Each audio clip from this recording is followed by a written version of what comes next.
So finding fish in the pre-spawn can be super difficult, and one of the hottest baits to really figure out where these fish are at are crankbaits. And so I have a bunch of different crankbaits laid out here, and I want to break down some of the best ones that I've found to cover water and catch fish, so that way it'll help you guys figure out where those fish are at and be able to target them a little bit better. So let's break it all down right now. So primarily people like to throw lipless crankbaits during the pre-spawn, specifically in this red color, and then they like to throw lipped crankbaits. Those are the two different options that you have, but there's a few different models in each size that I really like to throw, and I'll talk about how I fish them a little bit too and kind of show you guys how I'm going to work those baits using a chest mount so you can really see it. But the first one is I like a 6 cents Duke. It's a heavier lipless, it's about a 5/8. I can really yo-yo that bait extremely well, and then I can also reel that bait extremely well. And it also has a higher pitch BB sound. The important thing when you're picking lipless crankbaits is to have multiple sounds. So I like to have this 5/8 in a higher BB sound, and then I like to have it in like a Booyah 1 knocker. That is one of the also best all-time lipless crankbaits because you get two different sound approaches there. So that way if you get on some fish or you're in an area with a lot of people, you can kind of throw one or the other and see which one they're really firing on. The next thing I like to do is have a smaller lipless with me. So this is probably my absolute favorite mini lipless crankbait. This is a Berkeley War Pig, and you can see it's literally missing some of the paint off it because I've been catching them on it so good today. And the reason that I like it is because that smaller size allows me to change the fall rate of that bait. And so if I'm fishing shallower staging areas, say in that 5 foot and less, if you're throwing a heavier lipless, it's gonna get bogged down in that grass really fast. And so I like to have a smaller option that's gonna help me fish more efficiently in that zone. And you can also use a bigger size lipless but go to a lighter weight. 6 cents has a Duke that's a suspending or a little bit lighter, and so you can fish it a little bit easier up in there. And as always, I'll have all of this stuff linked down below.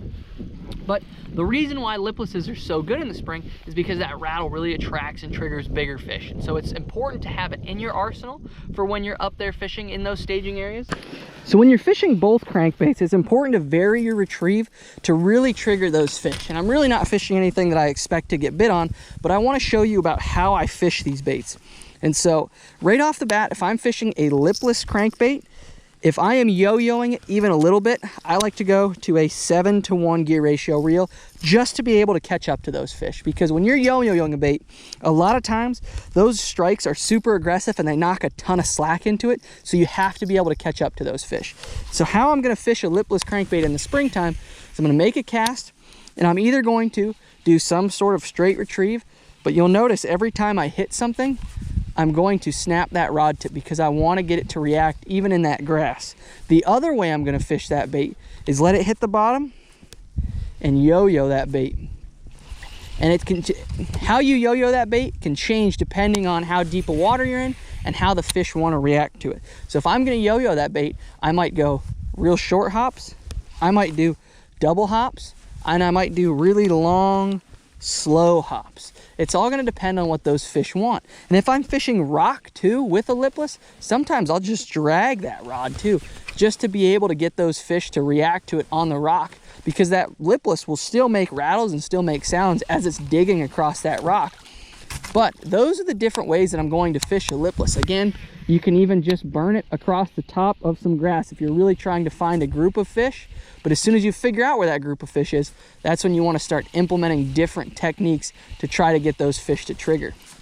And now the next crankbaits that we talk about are lipped crankbaits. These are going to be your crankbaits that you're going to fish a little bit deeper, that are going to have a little bit different action to them. And probably one of the best all-time lipped crankbaits for pre-spawn is that Berkeley Fritside. There's no going around it. That Berkeley Fritside flat out catches them, just straight out the gate, because it has that silent model to it. So if you listen to me when I shake this, literally silent. So it works really good on days like today where it's sunny, calm, not a lot of wind, and in areas that are getting really beat to death, it kind of sneaks up on those fish. Fish is really good in grass, fish is really good in rock, and it just does a phenomenal job at getting bites. The next one that compares to that is going to be the DT series.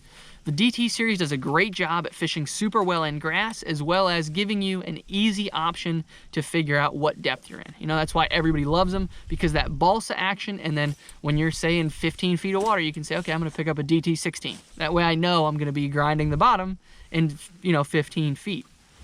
So that's another really good option, specifically, again, because silent.